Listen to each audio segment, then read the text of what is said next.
Thank you, everyone, for joining us today. I'm Carolyn Kuski. I'm the founder and executive director of Insurance for Good, and I'm really delighted to moderate our first Research to Practice webinar. So this is a new series for us to help connect leading research to policy and practice. And I couldn't be more thrilled that our first guest to kick us off is Professor Ben Keys. Before introducing him, just a couple housekeeping notes. Today's webinar is being recorded and will be uploaded to our YouTube channel. We'll leave time at the end to answer questions. So as they occur to you while Ben's talking, please drop any in the Q&A box and we'll try to get to as many as we can at the end. We're going to be sharing some resources and some of Ben's work in the chat. And I think that covers the rules of the road. So with that, let me introduce Ben Keys. He is the Rowan Family Foundation Professor of Real Estate and Finance at the Business School at the Wharton School at the University of Pennsylvania. He's a research associate at the National Bureau of Economic Research. His research has been published in top economics journals, but it's also been summarized and made accessible in outlets like the New York Times and others. His research focuses on climate risk and the intersection with housing, mortgage, and insurance markets. So he's going to share some of his work now. We've asked him to look across his portfolio of research and pull out some highlights for everyone. So with that, Ben, over to you. Great. Well, thanks so much, Carolyn, and thanks everyone for being here at this inaugural event. It's an honor to kick off this series, and I'm so excited about the work that Insurance for Good is doing. So, really happy to be a part of it. What I'm hoping to do in the next 25 minutes or so is give you a bit of a sense of how I've been approaching some of the researching questions in this area and how they connect to practice. And I'm going to do that with a set of slides that I'm going to try to share here now. We'll see if I can pull this off.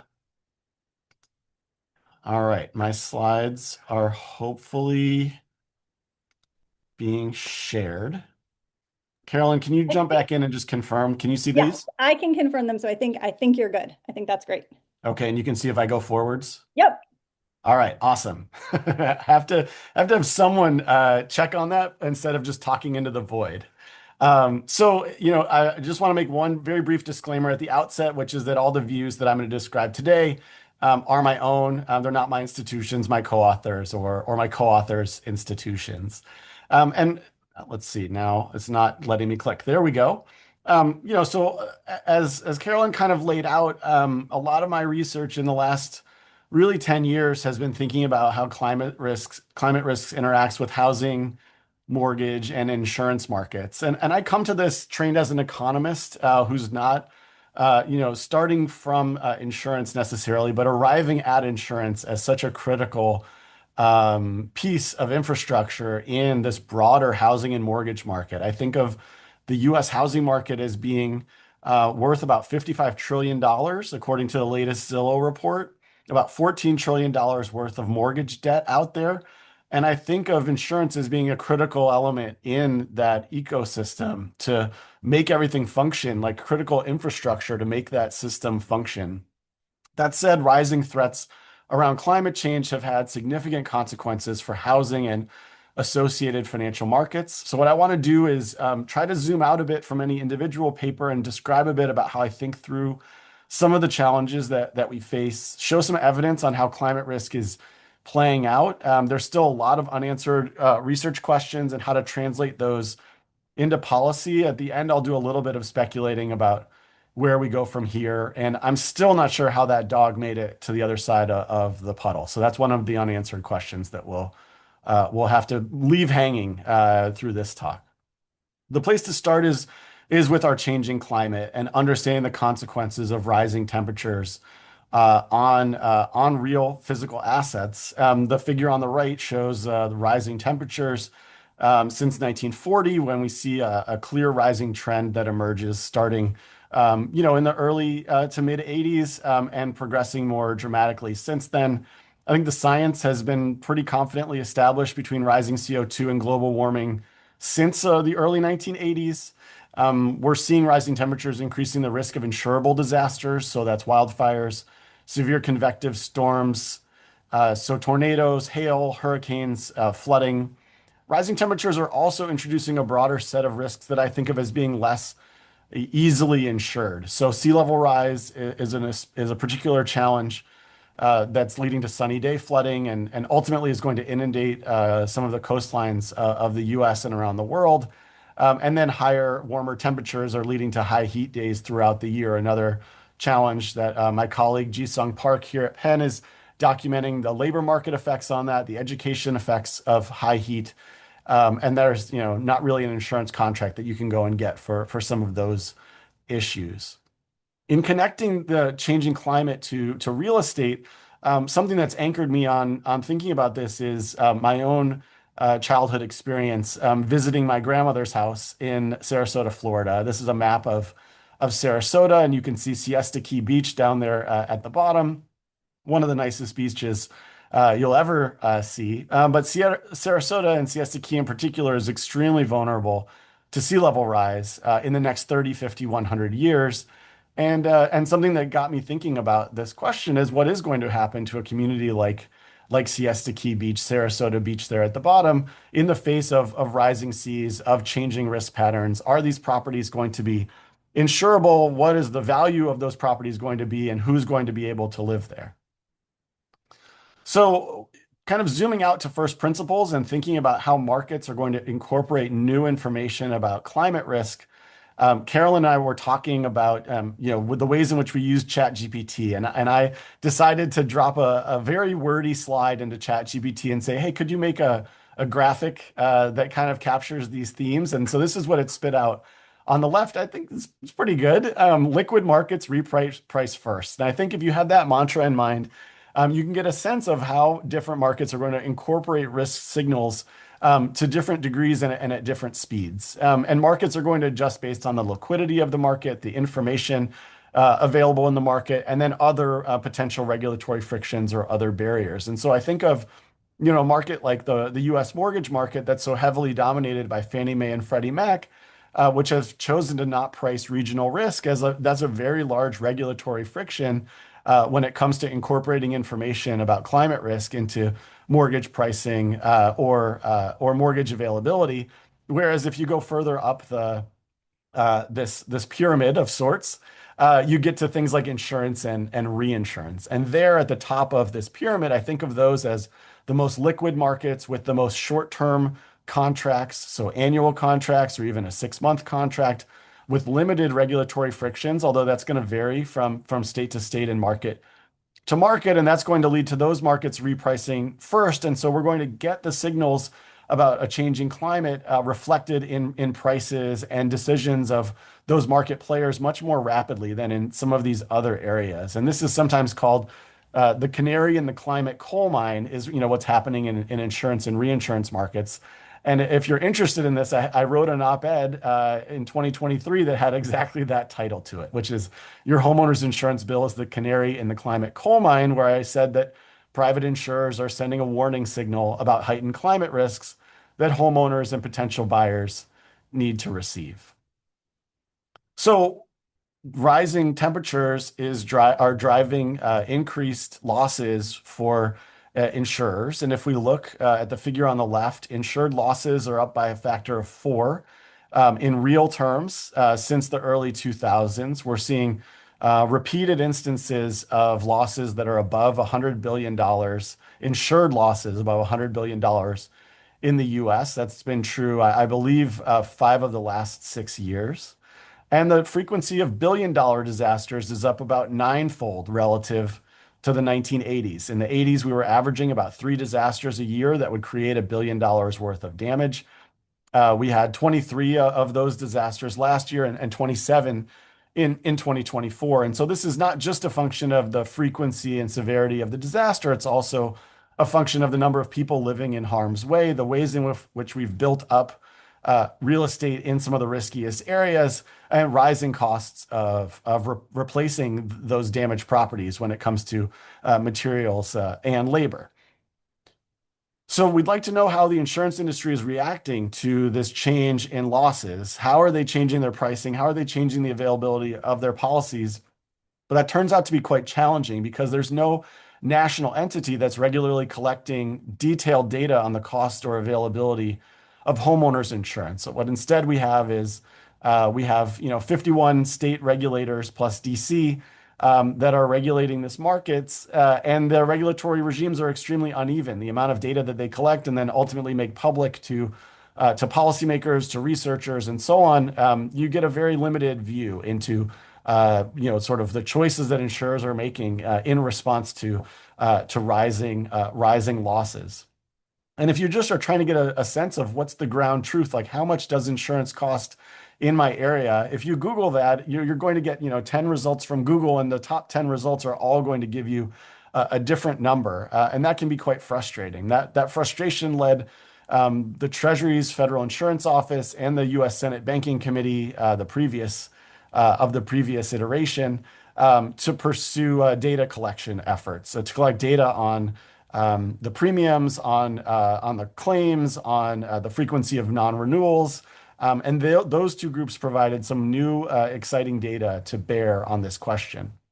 But we wanted to do something bigger. And so along with my co-author, Phil Mulder, a professor at the University of Wisconsin, our big sort of contribution to this discussion was to build a database. And this database builds on mortgage data. And so there's really no national entity that's providing insurance data, but what we realized is that you could back this out of mortgage data from the escrow account. And so most homeowners don't pay just their principal and interest when they make a monthly payment.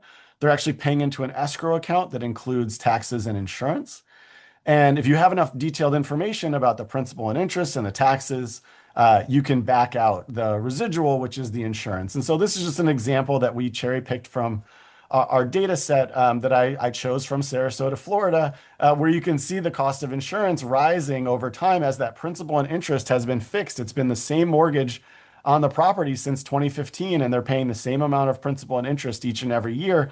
But what's changing are the taxes and the insurance. And we have data on the tax obligations. And so we can back out the insurance, and you can see the staggering increase in insurance for this property from about $1,400 a year to now over $5,000 a year. And, relative to the principal and interest, it's, now almost a comparable amount that's going towards insurance. And so in realizing that we had this data set from the mortgage market, we could build a data set of 74 million premiums with zip code level information and link that to zip code level disaster risks and other attributes to better understand the dynamics of this market over the last 10 years, 2015 to 2024. I'll say at this point that we've already posted this data to make it freely available at the county level. And you can find that if you just go to my website, or you can go to the GitHub page. If you just search Ben Key's GitHub, you can find a page where you can download all of this data at the county level across these 10 years. And we're hoping to add 2025 in the coming weeks. So what does this data show us? Well, it shows us a sharp increase in annual premiums since 2018, with a sharp inflection point coming in 2022. We estimate that average annual premiums are up 25% since 2018 in real terms. So that's substantially faster than inflation. And these estimates line up quite well with estimates from other data sources, like the source on the right, which is coming from the ICE McDash property insurance database, also built off of mortgage servicing data. They estimate that property insurance has increased 72% in nominal terms since December 2019, which is actually somewhat larger than our estimate, but theirs is updated through 2025. And you see that the speed with which insurance has grown and the size has outpaced the growth in taxes, interest, principal, and total payments. So this is creating an enormous burden on homeowners who, in purchasing their home, anticipated locking in their housing costs. Think about the predictability of a 30-year fixed rate mortgage, maybe an older household that's buying their home outright with no mortgage, and anticipating predictable costs with maybe a fixed income. Rising insurance costs is undermining that predictability and straining a lot of households when it comes to their ability to make these payments. What we also see is a tremendous amount of variation across the country. These are two maps. Carolyn mentioned at the outset some of the collaborations that we've done with the New York Times to try to get this data into people's hands. And you see these maps. These are the 2024 insurance premiums on the left, and this is what we're calling the insurance burden on the right. This is, relative to principal and interest, how much is the insurance bill? And you see the areas of the country that are most expensive in unadjusted terms. So this is not as a function of the value of the house. You see Florida and the Gulf Coast. You see the Eastern Seaboard in the Carolinas. You see Northern California and wildfires, and you see large swaths of the Midwest that are highly exposed to hailstorms and severe convective storms, which are increasing sharply over these last 25 years. And those are the parts of the country where you tend to see some of the largest insurance burdens. On the right, also southern Louisiana jumps out sort of below the highway there as an area of particular concern. So, how are insurers adjusting to these rising losses? Well, one of the ways that we've shown in these last figures is that they're increasing sharply the cost of an insurance policy, that the premiums are going up. But they're also adjusting by just leaving certain markets altogether. The figure on the right here is drawn from the U.S. Senate Budget Committee's data collection efforts. And what they were able to show is that in the riskiest 20% of zip codes, you've seen a dramatically sharp increase since 2020 in the frequency with which insurers are dropping policyholders altogether, choosing not to renew their policies. This is pushing homeowners to have to search again for a policy, and in many cases, they're ending up on state-backed insurer of last resort plans or FAIR plans. We've seen a substantial increase even since 2023 in this figure in the California FAIR plan, for instance, which just recently crossed over 600,000 households that are now depending on state insurance. And so when we think about, how are insurance markets reacting? Are they bending? Are they breaking? Well, I would argue that they broke a long time ago, given our dependence in a number of states on these state-run insurers, without which many homeowners would have no policy to choose from. Insurers are also responding with other, what I'll call shrinkflation techniques. So this is, like when you buy a box of Honey Nut Cheerios and it seems like there's just a little bit more air in the bag than there was the last time you went to the store. That's my kids' experience, at least. Insurers are adjusting on the other margins of these complicated contracts, whether that's the amount of coverage, that's the set of perils that are being covered, whether that's using a replacement cost method versus actual cash value method. They're finding other ways to reduce the overall value of the policy, on a cost adjusted or a premium adjusted basis. So if we look at what are some of the drivers of this? Why are we seeing insurers respond in the ways that we have? We think one of the key elements is the reinsurance market. And reinsurance is insurance for insurance companies. And just like the ways in which homeowners are being squeezed, the insurers are being squeezed because, they have a number of concerns when it comes to their solvency. An insurer wants to write policies in which they can be confident that even in the worst case scenario, they're still going to have a viable business the next year, that they can still deliver to their shareholders.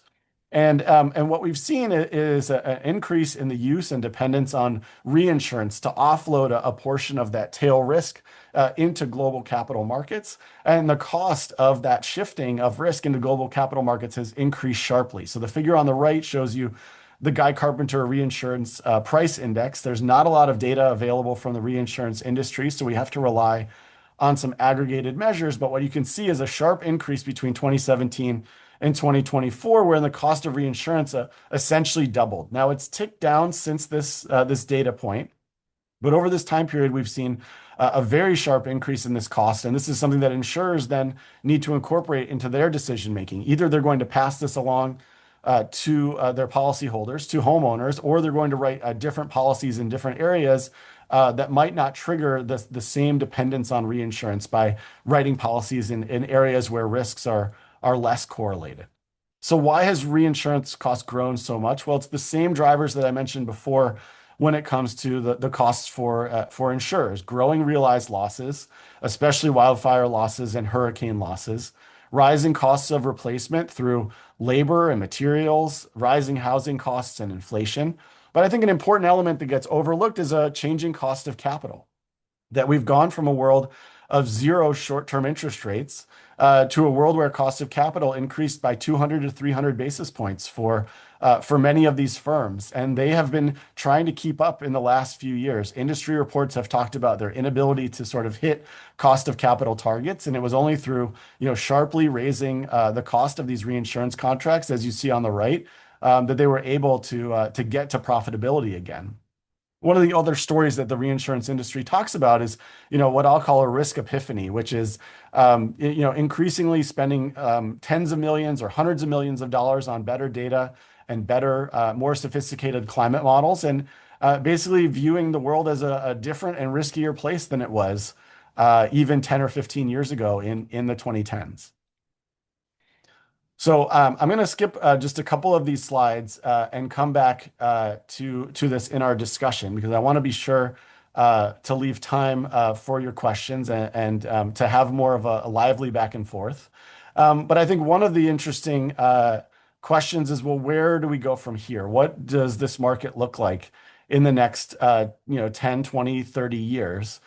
We can get some insight from that looking at some of the forward-looking models that have been put out by the First Street Foundation. So the First Street Foundation, originally structured as a nonprofit, and has widely shared their data generously with researchers. One of the things that they have done is built different peril-specific models and have versions of those for today, but also for the future. So this is for looking at the changes in risks from 2025 to 2055. People love to pick on the First Street Foundation and the specific nuances of their address by address variation in some of their risk scores. But if you zoom out just a little bit, I think the broad strokes are very strong. If you sort of move away from the property level, and what you see from this is an expectation of potentially large declines in property values in response to rising insurance costs and households responding to this. And I think that's an important element of this is that households are going to adapt to these rising insurance costs in ways that they've only begun to do so because homeownership is such a sticky thing. This is getting back to this theme of which markets reprice first. And so, reinsurance and insurance markets reprice first, and then there's kind of a domino effect as it works its way through the housing market chain. And I think what we should expect is that rising insurance costs are going to be capitalized into home prices, and maybe that's something I'll come back to when we talk with Carolyn. But also that homeowners are going to choose to live elsewhere. They're going to move to areas where insurance is cheap, where risk is lower. There's no such thing as a climate haven, but I think we'll see people looking for areas where they can save a bit on their insurance bills.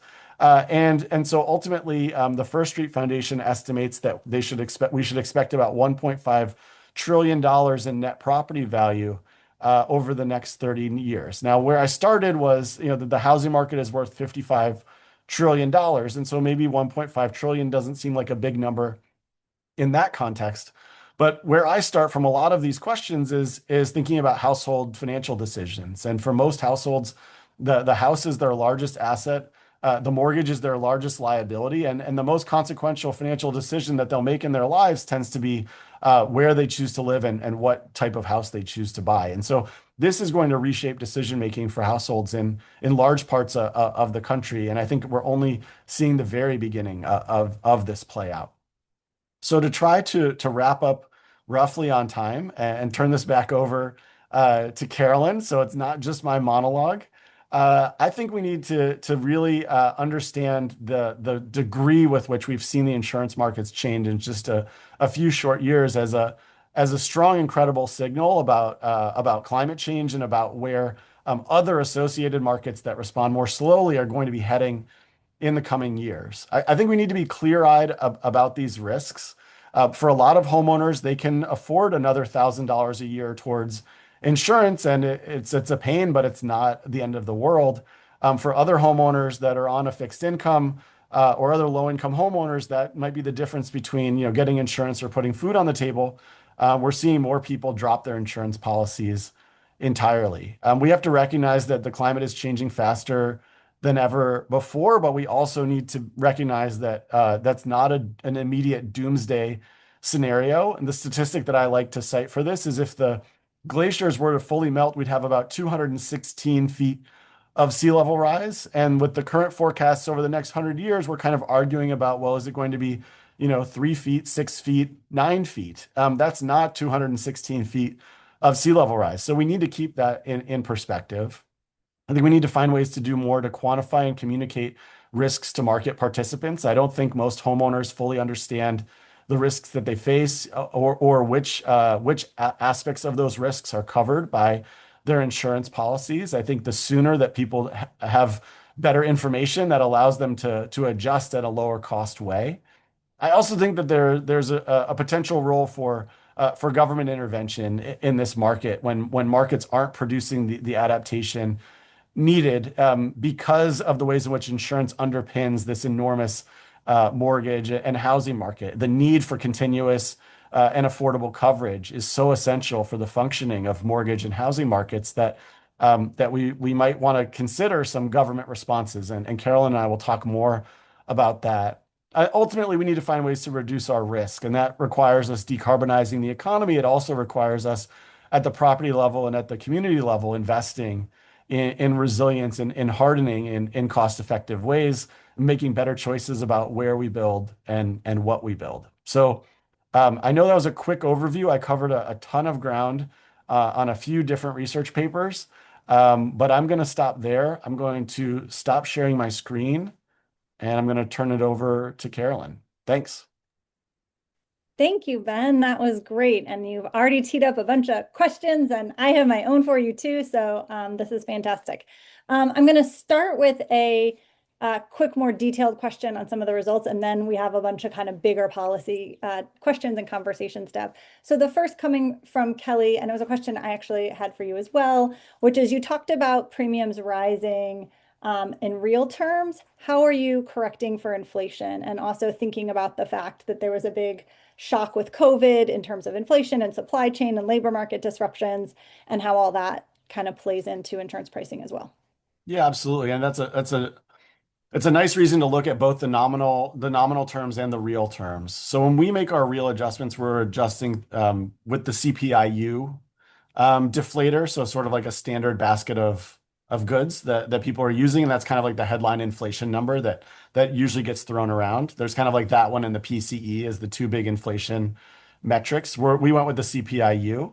I think looking at it in nominal terms is useful as well because most homeowners probably have a fairly nominal mindset, especially when they're thinking about the principal and interest. So, the principal and interest payments that they have to make are nominal. The payments that come out of their pockets are in nominal dollars. And so, all of those things are kind of captured more transparently when you see, oh, the mortgage payments are fixed over each of these years and the insurance premium just seems to go up and up and up. Yeah, that's great. Thank you. Okay, let's come back to some of the topics you raised around the wider implications for housing and mortgage markets. You explained how increases in the cost of insurance get capitalized into housing values. That makes sense. The cost of occupancy goes up. If it's higher cost to live there, people pay less for it up front. You also briefly mentioned that this can start to influence where people live. And I know over the last few years, we've certainly seen anecdotal news reporting in places like Louisiana and Florida about interviewing people who are starting to really think about insurance costs when they're making those housing decisions. So let's start with a question from the audience about this in particular. And they're curious on how you're thinking more about this issue of climate migration and if insurance in and of itself is causing migration, and then what that means for housing markets, maybe both that are being left, but also where are people moving to. Okay, let's start with that one, and then we'll keep going here. But let's start with this climate migration one. It's great. There's so much there, and I think we're still at the level of anecdotes on this question. I don't think we have a definitive research study that has convincingly teased out the sort of climate migration patterns. There are a few studies out there that have looked at, what might be called climate gentrification of, certain neighborhoods that seem to be creeping away from the coast. You've heard stories about this in Miami and elsewhere. I think that the longer term drivers are still yet to play out. And we're starting to see this in some areas. One thing that I keep a close eye on is is mortgage delinquency rates. And if you look at the map of mortgage delinquency rates, so the Black Knight Mortgage Monitor comes out every month using the ICE McDash data. What you see there is a very troubling pattern when it comes to mortgage delinquencies in the Gulf. Louisiana, parts of Florida, the Gulf parts of Texas have delinquency rates. So, who's behind on their mortgage at above 8% of all mortgage holders who are behind in a number of those markets. And that's usually suggestive of exactly this tension, right? This inability to make the mortgage payments because the insurance costs are so high. And so you're struggling with, should I make the payments at all? And that's to me an indicator that there may be additional migration that's coming that way. That said, if you zoom back out over the COVID housing boom, and this was on one of the slides that I skipped over, the migration patterns during COVID were kind of twofold. One was suburbanization, kind of the hollowing out of cities and people moving into the suburbs. People were looking for more space where they could be more outdoors, and some of that was just accelerated suburbanization. People who would have moved to the suburbs anyway in a few years were like, "Hey, we have one kid in the city. We could, get by with our current space with two, but we'd love to have a yard, and so we're going to move to the suburbs sooner." The other form of migration during COVID was accelerated retirement. And we saw a lot of people who were 58, 59, 60 deciding, you know what, I don't want to be in the working world anymore, dealing with all of the issues around COVID, with work from home, with everything else. And I'm going to retire. And so what you saw was a big retirement wave to the south and a retirement wave to the west. And that led people actually to move more into harm's way than before. And so what we saw in our data was that if you capitalize the rising insurance costs over this time period, we estimated that the riskiest areas that are most exposed to reinsurance would have seen a relative decline in house prices of about $22,000. So that's a capitalization rate that's almost 100 to 1 based on the rise of the bill of the insurance bill for that piece. But that those houses increased in value by about $180,000. There was a huge increase in home equity in those areas and in the value of the assets in those areas. And so some of the riskiest markets in the US are actually the highest valued markets in the US. Think about all of the attention that Miami has gotten in recent years as it's become more of a finance destination. We're seeing hedge funds locating there. Some of that is to, get around paying state income taxes or city income taxes. So the migration story is actually a very complicated one. It's really hard to tease out how much of it is due to insurance versus changing views on risk. And if anything, the direction seemed to go in the wrong direction during COVID. And so it's going to take some time to see that unwind. And I'm not sure if we'll get a good research design where we can really separate out, like, this is the mobility response to rising insurance costs. Yeah, so many of these issues are so interrelated. Got a bunch of questions for you. So I'm going to try to maybe sequence these in a way that makes some degree of topical sense. Let's see if we can do that. So Great. staying on this theme here, could you expand a little bit on a couple pieces of it? So I know you've done some work looking at the capitalization of sea level rise into housing prices in Florida, and that's related to a question that came in where someone notes that they were working on a project and it seemed like insurance and bond and credit firms were not meaningfully accounting for sea level rise. Have you seen that change? Are you seeing sea level rise enter, into these markets? Yeah, great. So Phil Mulder and I have a study looking at the Florida housing market over the 2010s. So prior to COVID. That's an important caveat. And what we found there was that the first signal where we saw sea level rise having an effect was a disagreement in value between buyers and sellers. You had sellers who were like, "Hey, my house is worth $1 million, come and buy it." And buyers saying, "No, it's not worth $1 million." And so you saw a big gap open up. What might be called a bid-ask spread kind of widen between what sellers think their home is worth and what buyers are willing to pay for it. You saw homes sit on the market longer, and you saw more failed listings in those areas of coastal Florida that are most exposed to sea level rise. We saw that developing starting in around 2013. So we think it was on the heels of Hurricane Sandy. that was changing information about how potential buyers coming down from the East Coast would be willing to pay for exposed Florida housing. But in terms of a price effect, we didn't see a price effect emerge really until 2018, so about 5 years later.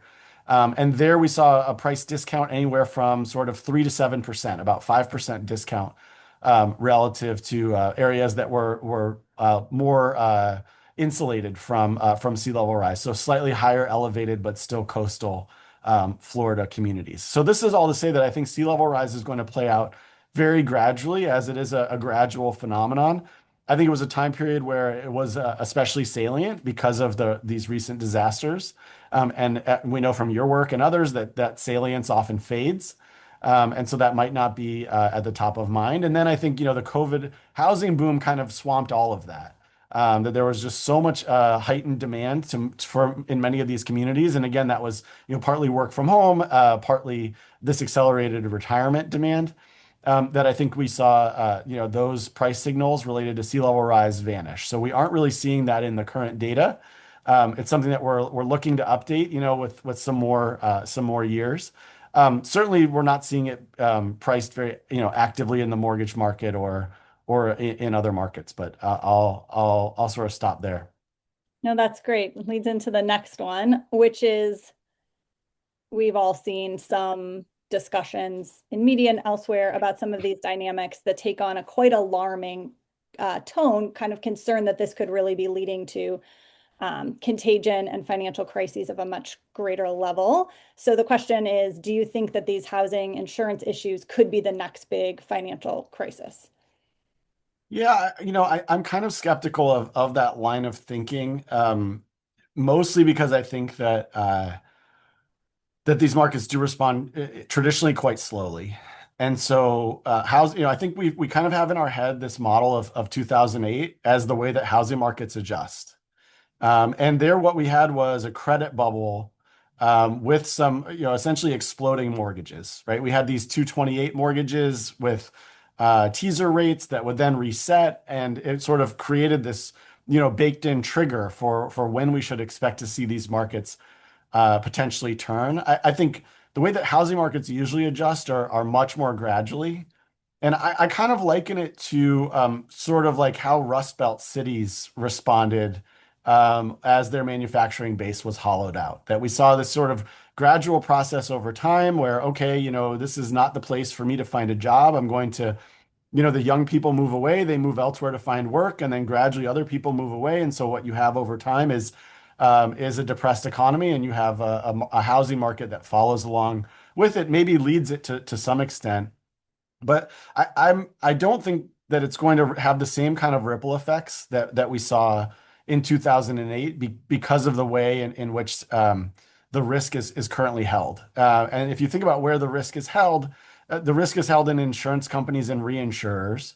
It's held by households in the form of their protection gap that they're lacking in coverage, and then it's held in the mortgage market. And the mortgage market is disproportionately backed by the federal government at this point in ways that simply weren't true in the past. We essentially nationalized the mortgage market through Fannie, Freddie, and the FHA, and so they're backing about 2/3 of all mortgages in the U.S. And so if we think about like where's the ripple effect, like, well, the ripple effect, to kind of make that splash where you have that contagion and that crisis, you would need that to sort of ripple outwards from Fannie, Freddie, and the FHA, and that's going to be ultimately borne by the taxpayer. And so that would, there's enough there that sort of buffers that path. Now that said, I think it's notable when you have groups like FSOC putting in their annual report that this is kind of rising to the level of potentially aggregate distress, right? This is a committee that was formed out of the financial crisis to try to monitor some of these macro prudential type crises. I think that there's a broader question, which is how will the mortgage market respond going forward? And Chairman Powell had some very inflammatory remarks in the fall where he said, in 20 or 30 years, there are going to be parts of this country where you can't get a mortgage.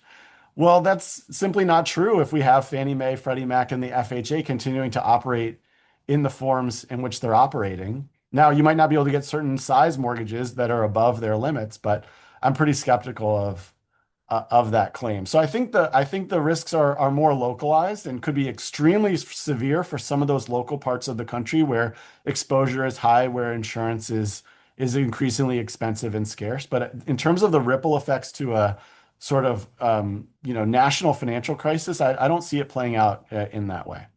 Thank you for that and unpacking that. I want to pick up on something you said just now at the end and turn to another question on thinking about the impacts and the challenges, and then we're going to pivot into some policy solution conversation. But a question from Sam Medlock, if before we get to the level of a crisis, could Mhm. insurance pricing become the dominant constraint on access to home ownership, maybe in high risk areas, high cost areas? And she has an additional question on how this could interact with existing housing inequities, whether those are along racial lines, wealth gap lines, credit access.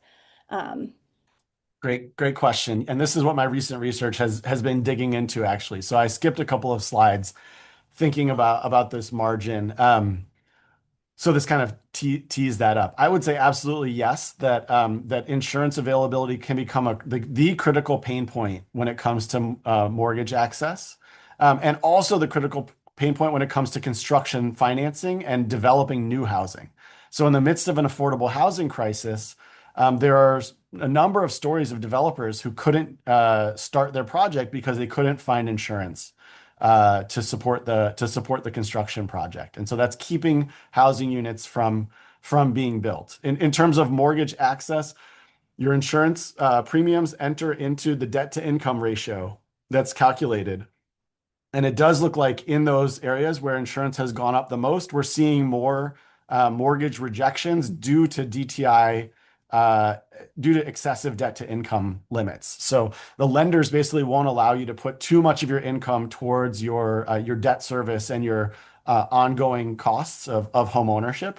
And so that could become sort of a key barrier to entry when it comes to home ownership. In my recent research, just very briefly, what we're showing is the effects of this increase in premiums and how it's being disproportionately felt across the credit score distribution. So in 47 states, insurers are allowed to use credit scores in setting homeowners insurance premiums. They're not allowed to in California, Massachusetts, or Maryland. And in those states, we're showing in this new paper that the sort of pricing gradient across the credit score distribution has gotten steeper since 2020. So insurers are increasingly putting their thumbs on the credit score as a way to differentiate on pricing. And that pricing burden continues to go up for those lowest score households. And so for those households that already have this challenge of accessing mortgage credit, they're going to pay higher interest rates because they have a lower credit score. We're finding that the insurance costs associated with the credit score are equal in magnitude to the interest rate costs of having a low credit score. So it's like a double whammy when it comes to the affordability of housing. Great, thanks, Ben. Okay, now I want to pivot us a little bit. I think we've gotten a good sense of the kind of scope of the problem and the challenges here. So let's now start thinking about what should be done. And I want to talk about adaptation and then information and then bigger policy issues around insurance structures. So let's Great. start with the adaptation.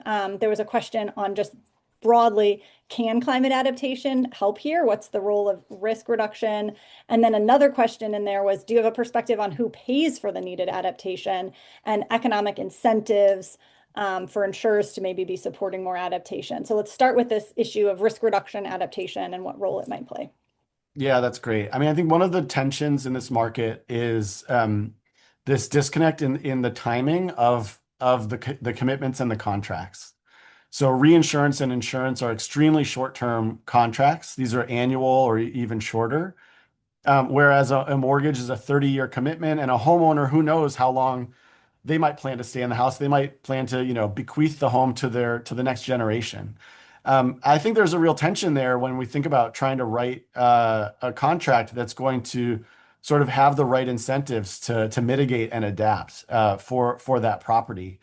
Because the insurer is only going to be, in this relationship for a year. They're not committed to the long term the way that the mortgage lender is or others. And so, I think insurance is not necessarily the right place to sort of put the the mitigation incentives because of that disconnect, unless you can better align the timing, right? Part of this is like, I want to do something where I'm going to, invest in home hardening or invest in resilience. And as a homeowner, I kind of want to quote unquote have it pay for itself. So it's like, what's the break even? Like, how many months of insurance discounts am I going to get to, cover this investment that I'm making to, replace my roof or something like that. And I think that calculation rarely comes out in favor of investing in mitigation because the discounts just aren't there from the insurers because they can't, be confident that they're going to have this relationship for a long time. And so you need other kind of structures to be created to better align those incentives. And I think that's what we've seen kind of in the fortified roof efforts in Alabama, where we've seen that type of public-private partnership and collaboration. I think there's, potential for the mortgage market to be sort of that critical piece of, this is the point where we can align incentives in short term and long term to try to better align incentives for adaptation. But at the moment, I'm not sure that insurance is the one place to do that. I know that question had like multiple parts, but if there was a part two or a part three, we can go back to it. No, no, no, that's great. I think that was good. Let's pivot to another dimension of intervention, which is around people even understanding the risk to begin with. And there was a Mhm. question that this is often very opaque to participants in the housing market and the real estate markets. They note, for example, Zillow stopping to use climate risk information recently. And so raising questions of, is it data accuracy? Is it other pressures? And how do we make sure that home buyers and the industry and real estate agents and everyone kind of understands climate risk in a transparent way instead of not having any information about it? Yes, yes, and the local incentives are so poorly aligned, right? This is just an area where a home seller doesn't want to disclose anything about the risks of their home, and the realtor selling that home doesn't want to disclose any of the true risks of that home. This is one of many areas where there's an imbalance between what the homeowner who's selling knows about the house, right? They know if the house is a lemon, they know, if they're on a block where, the street floods anytime there's a high tide, they know a lot of these things and they slap a nice coat of paint on it and they try to sell it. We have incredibly uneven rules around disclosure of risks, as you know, in some of your great research on this topic. I think that we should hold home sellers to a much higher standard than we currently do. I think we need to make information far more transparent than it currently is. I view taking this information off of Zillow as a huge step backward. I do think that there's some false precision, as I alluded to, in thinking about, if we were next door neighbors, like why is your house a 6 out of 10 and my house is a 7 out of 10? I would instead, think of that as the starting point for getting better research and better understanding on the risks. And if you just zoom out to the level of the neighborhood, I think First Street gets the sort of neighborhood relationship in a very, very sensible way. That you would expect sort of the risk gradient to move in the directions where it shows. And so to me, the data is very reasonable. The people who complain about the quality of the data have their own proprietary models that they won't share. So we don't really have a great benchmark. I would like to see 1,000 flowers bloom and have a lot more freely available models to households so that they can have that data in their hands. But right now, just massively outgunned on a data and modeling standpoint relative to the insurance industry who aren't sharing this information in a meaningful public way. And I'd love to see states find ways to collaborate with the insurers in their states to better get information into homeowners' hands. Yeah, that's great. I think I saw recently Connecticut's done that with First Street to try to get flood Yes. information. And I say that specifically to lead into a question on flood. So there's a Great. couple questions here around flood insurance and curious how you're feeling about challenges within the National Flood Insurance Program, how that changes people's perceptions or understanding of flood insurance, what you Mhm. think about publicly subsidizing insurance. And then also the flip side of that was another question on, do you think privatizing flood insurance, as is now being talked about under this administration, would have impacts in any of these kind of housing dynamics we're talking about here? So what are your thoughts on flood insurance, Ben? Well, again, I mean, my thinking has certainly been influenced quite a bit from on your research in this area. I think that the having such subsidized coverage for so long is a very difficult thing to undo. And we have an ongoing fight to take those subsidies away.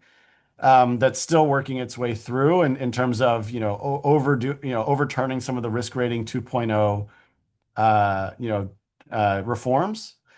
I think that, having those costs move towards something that's actuarially fair is the only way to make the program more solvent. So having people, sort of paying quote unquote the right price, and getting there over time is the right way to do it. Better communicating these risks is the right way to do it. One of the problems is that it's still layered on top of an extremely antiquated set of maps, that's communicating bad information to a lot of households. So thinking that there's this binary 0, 1, like I'm at risk and I'm a safe if I'm on the other side of that flood boundary. And I wish that risk rating 2.0 had been paired with a larger scale reform of sort of how these boundaries are drawn and defined and communicated. And FEMA has not been able to build sort of the information sharing website that they would like to share that has a broader set of information that's out there. I think that these NFIP changes are surely part of what's driving some of the challenges in these communities, these most flood prone areas where, again, from a national perspective, very sensible to try to steer development away from those riskiest areas, to stop rebuilding the properties that seem to flood over and over again. But that's difficult to tell those communities, and they're facing a much more challenging situation in the face of not just higher insurance costs to cover flood, but also growing insurance costs in the coming years. Yeah, and someone chimed in the Q&A to say they can confirm what you said about the maps because their community's flood map hasn't been updated since 2005. So there's some, Right, right. Well, uh, yeah, I mean, New York is still fighting about the Hurricane Sandy map, and pre-Hurricane Sandy map, right? That still hasn't gone through, as far as I know. You'd probably know better than I do. yeah, none of these systems are keeping up with changing risk, are they? Which you Right. kind of highlighted at the top of your talk. Um, okay, in our last few minutes here, okay, so we've talked about adaptation, we've talked about information. Now let's talk about like kind of bigger policy interventions. There's a broad question in the Q&A that's just how should government respond? What should the federal government do? What should state regulators do? For those listening who aren't aware, insurance is regulated at a state level. But for anyone who follows Ben on LinkedIn, you'll know that he's thinking about federal interventions around insurance. And we don't want to get ahead or scoop your talk later this week about your thoughts on federal policy around insurance. But is there something you could share at a high level about whether you think there's a federal role here, and what that might look like? Yeah, absolutely. And thanks for, sort of delicately dancing around that, but we are releasing a paper tomorrow that's currently embargoed. But just in thinking about the challenges that we're facing, these are collective action problems. And too much of the burden up to this point has just been left to individual households to try to navigate an almost impossible situation where, as I said before, the insurance industries have incredible data, incredible models, and homeowners are left not quite understanding what they can do. And then states have been largely the ones who have picked up the pieces in cobbling together these fair plans that were never designed to operate at the scale in which they're operating. They were really intended as a band-aid, and really grew out of the 1960s urban challenges in inner cities, was the sort of the creation of these state fair plans. So never really designed to manage the kinds of risks that they're managing. I think you can very easily see the ways in which insurance works best when we can pool and diversify risk. And so the ability to pool and diversify risk across the country has a lot of advantages in thinking about things at the federal level. I also think the pitfalls of the National Flood Insurance Program, the inability to set premiums where they need to be, and the ways in which that program is such a political football, I think points to the potential to have federal intervention occur one step higher up the risk transfer chain, and to think about ways in which the federal government could provide a public option in the reinsurance space. And I think there's some interesting directions that could go there to try to deal with the tail risk that these insurers and reinsurers are facing. Look, none of these firms want to go out of business, right? They want to continue operating. And so insolvency becomes a key concern, and that creates a highly convex cost of capital. And that means that's reflected in the pricing. And so addressing that dimension is not going to be a silver bullet for the market, but I think it could have some benefits on both affordability and availability. And I'll leave it to that. But there's a longer that's the 1 minute version, and there's a longer paper that people can dive into later this week. That's great. It's a stay tuned, and we will share that out once we're able to everyone who Oh, wants great. to attend. Great. Yeah. Thanks.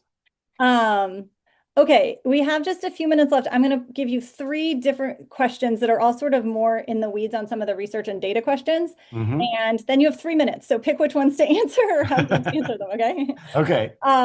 So the first one was whether you've been able in your research to look at whether there's differences across the value of the home, like are high Mm. valued homes versus low valued homes capitalizing risk differently. So that's one question. Another question, which I think we could do an entire day's workshop on if we zoom it out, which is like how we think about looking at historical data and claims and the importance of that versus these forward-looking views with climate models and more advanced analytics. Um, that might be too much for right now. And then also, is there research tying increased premiums to or reliance on the FAIR plan directly to climate risk? So I think you talked about this a little bit, but how far can research go in disentangling all the contributing factors to whether it's insurance pricing or let's broaden this to housing market impacts? And maybe what you think are avenues for future research to push on in disentangling those things. So pick one or two and share your Great, concluding thoughts. great. No, these are excellent questions, and this has been such a treat to chat with you about this stuff and to get so much input and feedback from a really lively audience. Yeah, I mean, I think that this last question is sort of, how much of this can we attribute to climate change? How much of it can we attribute to insurance versus reinsurance versus other channels? It's really hard to do, is the short answer. The longer answer is that Phil and I have tried. So in our paper, we have an exercise where we try to isolate the reinsurance shock because different parts of the country are more or less dependent on reinsurance contracts. Especially, think of like South Florida, right? If you're going to write a policy in South Florida and a big hurricane hits Miami, you're going to be, all of your policyholders in Miami are going to be wiped out at the same time. And so you're going to want to take out reinsurance because, that's going to have such a large effect on your insurance company's bottom line. And so you can look at variation across the country and basically say for the same level of risk in terms of average annual losses, but differences in terms of the concentration of that losses, where the concentration is measured, based on sort of at the state level. There we see differences in terms of the reinsurance pass through to higher insurance costs, and the differences in that capitalization of housing. So it's something that we're thinking about hard and trying to develop sort of more causal identification methods around. The other two questions are great questions. I don't have answers off the top of my head for either of those, but definitely Maybe worth that's good because you don't have time anyway. doing some more. Well, also that, but all great questions. Great. Ben, it has been such a delight having you on. Thank you so much for joining and sharing your thoughts and your research with us today. We're going to be emailing everyone who registered with the link to this recording for those who weren't able to attend. We'll also be sending out links to a bunch of Ben's work and other resources and links to register for our next webinar in the series, which will be taking place in a couple months. Also, just wanted to end by sharing an announcement about the second series that Insurance for Good has launched called Ask Me Anything, where we're bringing you experts around insurance, and they're not going to prepare a talk. You're going to pepper them with questions just like you did, Ben, which is great. And so our first one is going to be Francis Bouchard. I'm really looking forward to that. So please join us on April 22nd for that as well. And thank you again, Ben, for being with us today. Really Yeah, appreciate it. absolutely, Carolyn. Thanks so much for having me, and thanks for all the important things that you're doing with Insurance for Good. I think it's an outstanding effort, and I'm excited to support it. Great. Thanks so much, Ben. Thanks, everyone. Thanks, everyone.